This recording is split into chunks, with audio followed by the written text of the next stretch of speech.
Hey semuanya para penonton, begitu banyak perubahan yang terjadi sejak masuknya abad ke-21. Contohnya seperti di abad ke-20, Einstein mulai menulis teori relativitasnya. Tidak hanya itu, pada tahun 1953, seorang dokter bernama Jonas alias Jomblo-Ngenes mengumumkan bahwa dia telah berhasil menciptakan vaksin untuk penyakit polio. Wah, waktu pun berlalu, hingga akhirnya pada tahun 1990 muncullah sebuah situs atau halaman web bernama World Wide Web, atau lebih dikenal dengan sebutan WWW. Ya, benar sekali. Setiap abad, setiap tahun, setiap bulan, bahkan di setiap minggunya, dunia selalu mengalami perubahan, baik itu berupa perkembangan maupun kemaksiatan. Nah, itu pun baru satu abad ya.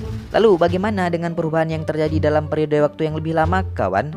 Saya selaku pengisi suara pun mulai bertanya-tanya. Seandainya kita bisa pergi ke masa lalu, apakah bisa kita bertahan hidup di 2,5 juta tahun yang lalu? Untuk mengetahuinya, mari sini ikut saya berbicara tentang lingkungan dan mulai berandai-andai.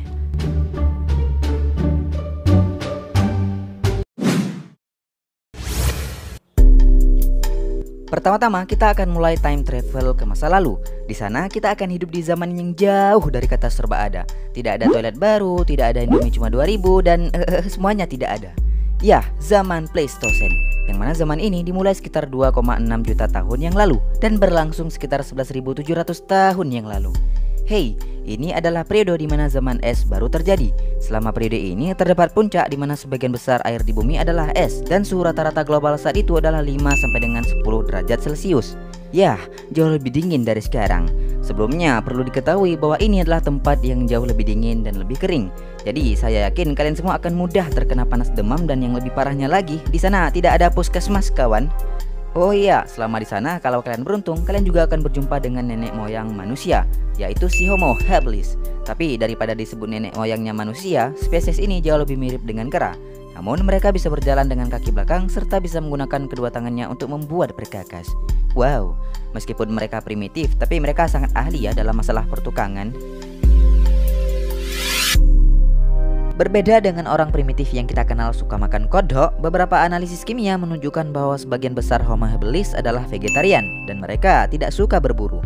Jadi dalam kasus ini, kalian tidak berada dalam situasi yang berbahaya secara langsung ketika bertemu dengan Homo habilis. Sekarang kita lanjut ke permasalahan penyakit. Gagasan umum tentang asal mula penyakit manusia adalah banyak muncul di antaranya setelah hewan dijinakkan. Namun setelah munculnya data baru, diperkirakan bahwa penyakit seperti cacing pita, infeksi mycobakteri, tuberkulosis, dan kusta sudah ada sejak zaman Pleistocene. Selain itu, para ilmuwan juga percaya bahwa bakteri seperti B. bronseptica yang menginfeksi hominid jutaan tahun yang lalu mungkin telah berkembang menjadi bakteri yang sekarang bertanggung jawab atas batu rejan. Nah, dari informasi yang telah kami dapatkan baru-baru ini, para ilmuwan juga telah menentukan bahwa penyebab terjadinya malaria disebabkan oleh parasit yang ternyata telah ada sejak 2,5 juta tahun yang lalu. Dan menurut data, parasit tersebut relatif jinak pada masa itu. Jadi dari sini kita bisa simpulkan bahwa inilah penyebab kenapa malaria merupakan penyakit utama yang muncul setelah manusia mulai bercocok tanam. Waduh, sekarang akhirnya terjawab sudah rasa kepenasarananku. Ternyata tanpa akses obat-obatan dan sebungkus Indomie, kita manusia modern tidak bisa bertahan hidup di 2,5 juta tahun yang lalu.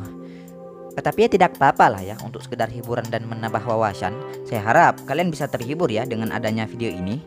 Terakhir dari saya, terima kasih telah menonton, like kalau kalian suka dengan video ini, dan ya, sampai jumpa di video selanjutnya.